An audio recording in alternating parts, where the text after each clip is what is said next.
all the doors of the occult teachings. Hey friends, In the early how's it days, going?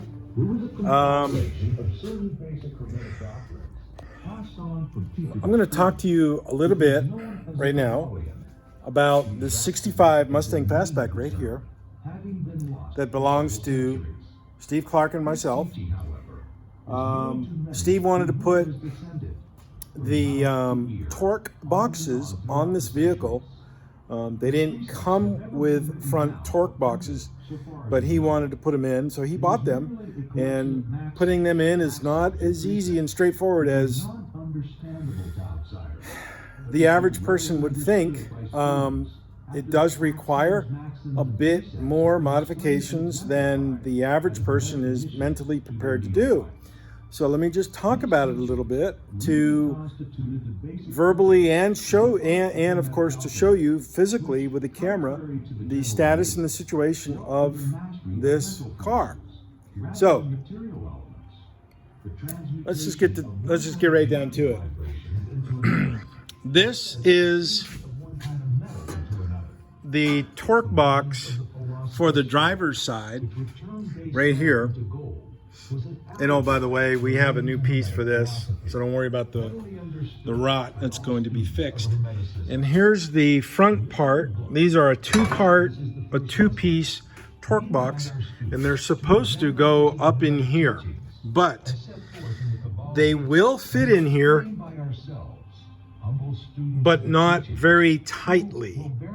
And the way I like to do metalwork, I like to have things very tightly fitting.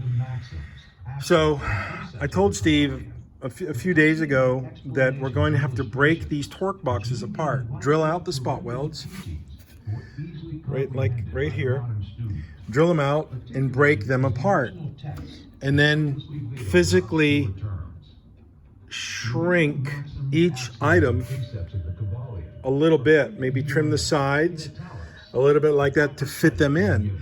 This piece right here fits up flushly against the firewall, and this is all a brand new firewall too.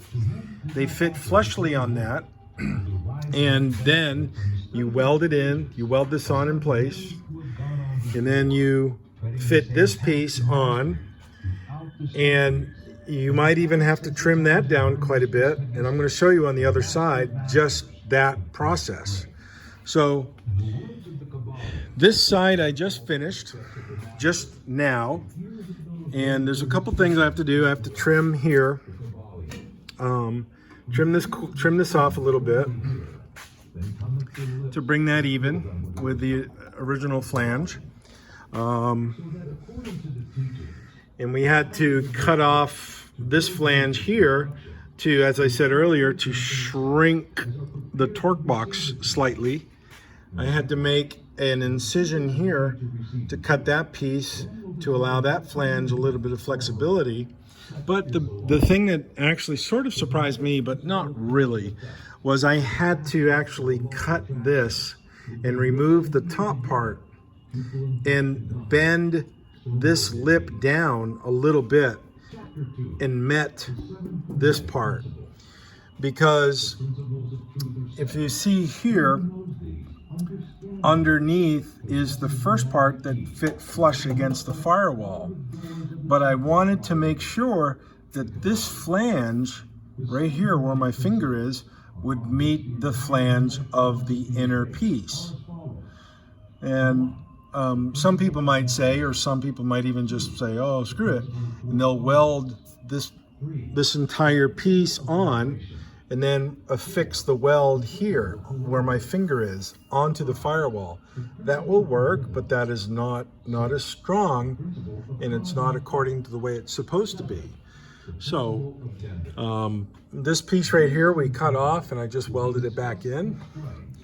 And I'm not sure if you can see that okay. The fluorescent light here might cause the cycle to fluctuate quite a bit. Maybe it doesn't.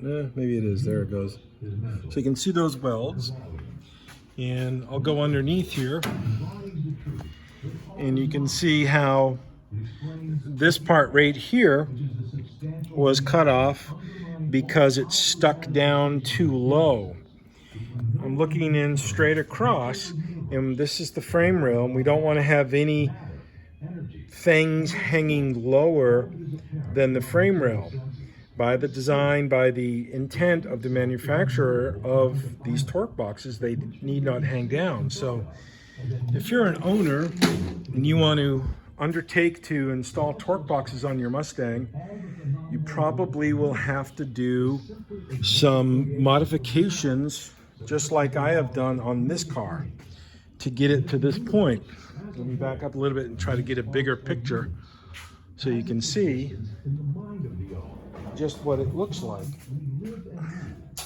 Sorry, I'm walking around a welder here. It's hard to move around. And that's how they fit in.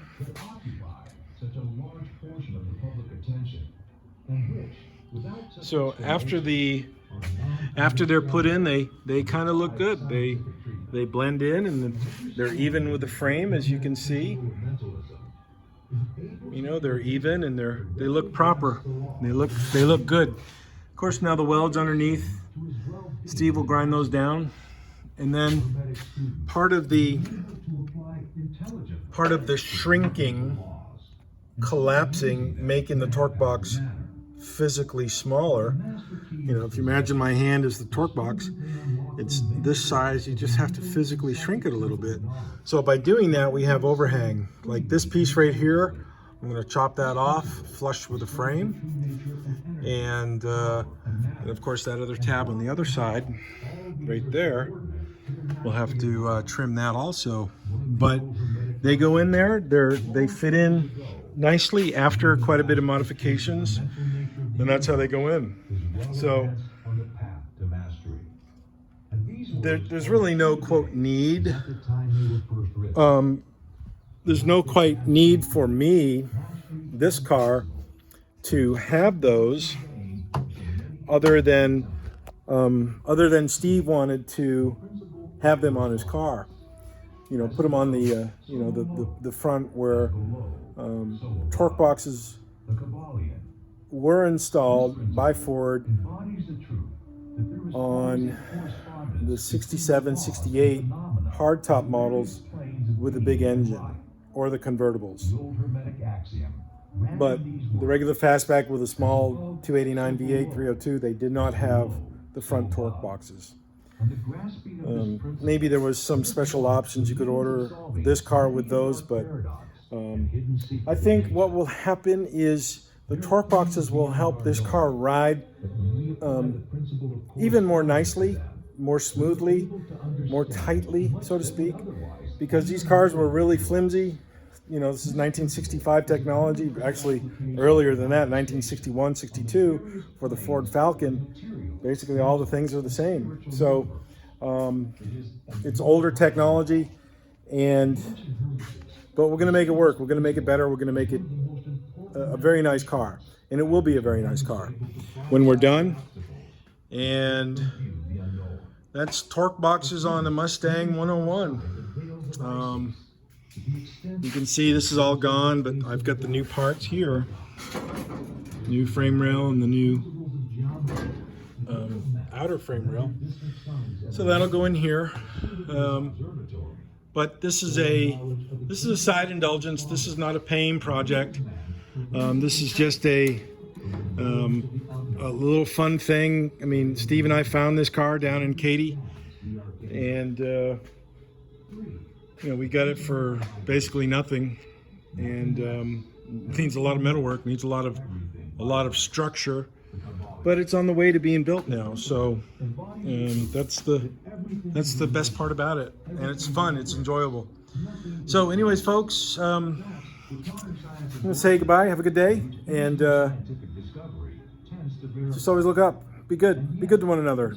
That's the charge we have. So that's what I'm going to try to do, keep doing, even though sometimes we may feel we don't have options, we may feel we don't have solutions to our problems. You know, we might be faced with daunting fears of this or that government, politician, system, And the good thing about the United States of America is that even when the movement is in one direction to the very far left or one direction very far to the right, the system will not allow that to flourish. The resident Biden right now, no P, and his, I don't have anything nice to say about the vice president, so I'm not going to say anything. Those people are evil. Okay, they have their own agenda. They don't have the country's agenda as a priority. So, but the beauty of the republic is that they can't stay that way. They can't. You can't be too radical on either end. It'll snap them right back to the middle. So that's a good thing. So anyways, folks, that's it. So have a good day and a good weekend. Cheers. Bye-bye.